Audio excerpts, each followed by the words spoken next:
So this is going to be to switch out your transmission filter and the gasket and, cleaning it out.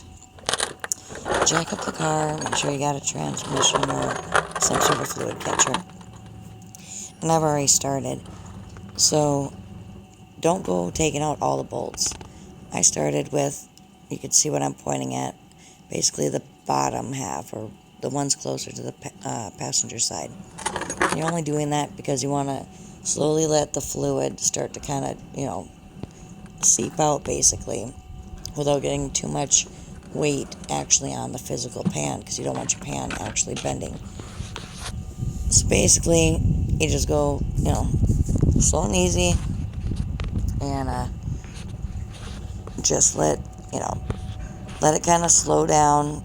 Once the fluid starts, seeming like it's not coming out as much, then you slowly just work your way up. As far as, go, the next bolt, on each side. And then, as you're taking them out, come out slowly with each one. And then, after you get those, I'd say 1 to 2 more bolts out, let it continue to drain again until it slows down, until literally you're all the way around. But by the time you get all the way around, you really need to make sure that you got some support, because there's still going to be quite a bit of fluid in there. So yeah, you just basically take your time and, just clearly you can see it. I'm just taking my time because, for one, I don't want a bunch of transmission fluid in my face or all over me. But you'll see, right as this one comes out, the minute you get another one out, you're going to see more fluid start coming. But I'd say once you get to where you only got not just the back line, but the next bolt to the right of that one. Once you're up to that one, I would start kind of keeping your hand up there and somewhat supporting it. Because, you can clearly see the fluid starts to run. Just the bolt's not even all the way out. Just that little bit, of leeway that it's got. It's letting the fluid start to flow. So just take your time.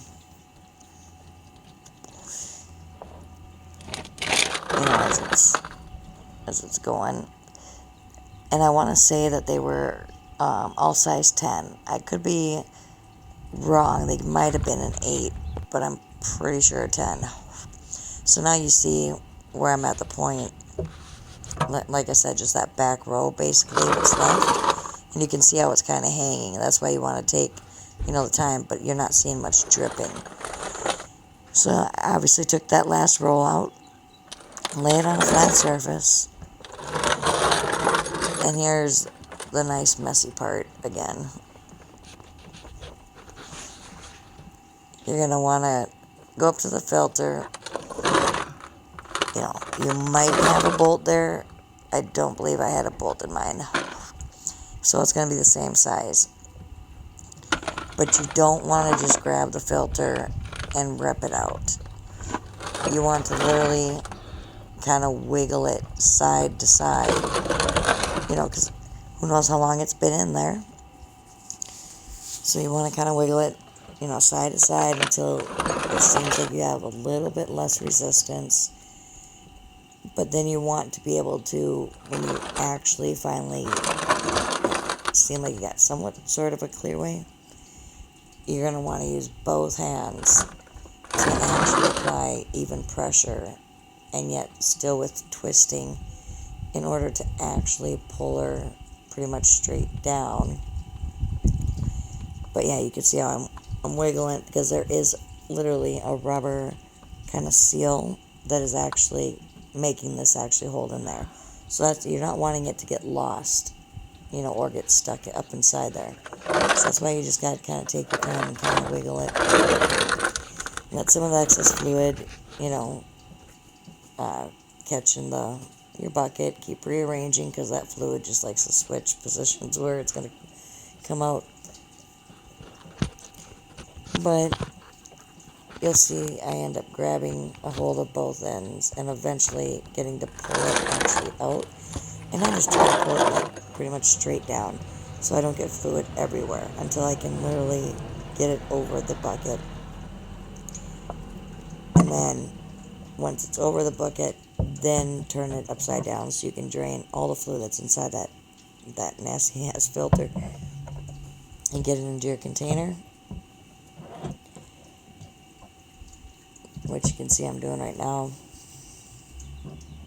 Oh, shit.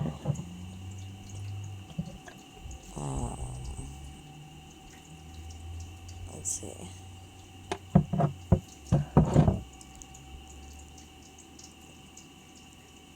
And have lots. I'd have some rags or paper towels next to you because, yeah, there's no way of bypassing all getting the fluid on you. I mean, you're going to get some on you. The smartest thing would have been to at least have some gloves on, but I never seem to use gloves when I'm working on this stuff.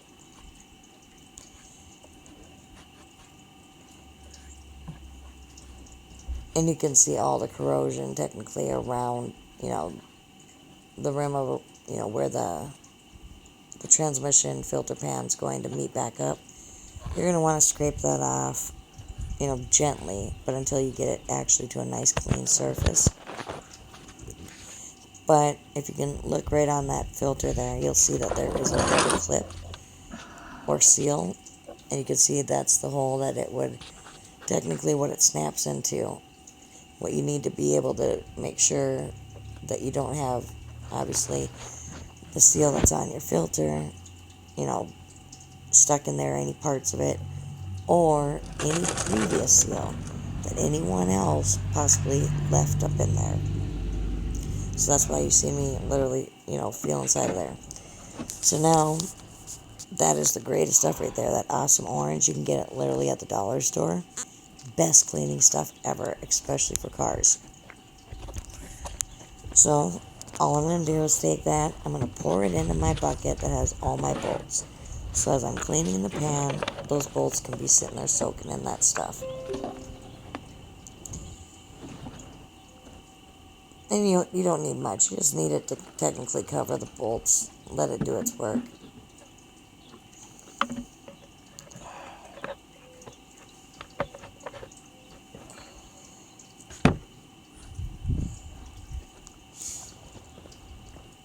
And then I'm going to end up grabbing, I believe, my flathead screwdriver and probably my putty knife. And the putty knife I use to do this kind of stuff is like a plastic putty knife. But all I'm trying to do is gently try to get the gasket to somewhat lift, because if you can lift it off without it being burned or ripped or anything, you actually can normally, clean it up and actually reuse that same gasket. So yeah, I just took a little bit of, just kind of breaking the pressure seal on there. And if you can do it carefully, or for like the bigger, harder chunks, I use a flathead, which probably shouldn't do, but works as long as you're not scratching the transmission, pan. So this, I just go around and scrape it as good as I can, and then I come back and I spray the heck out of it with some brake cleaner, scrub it up real good, just like I do underneath the car.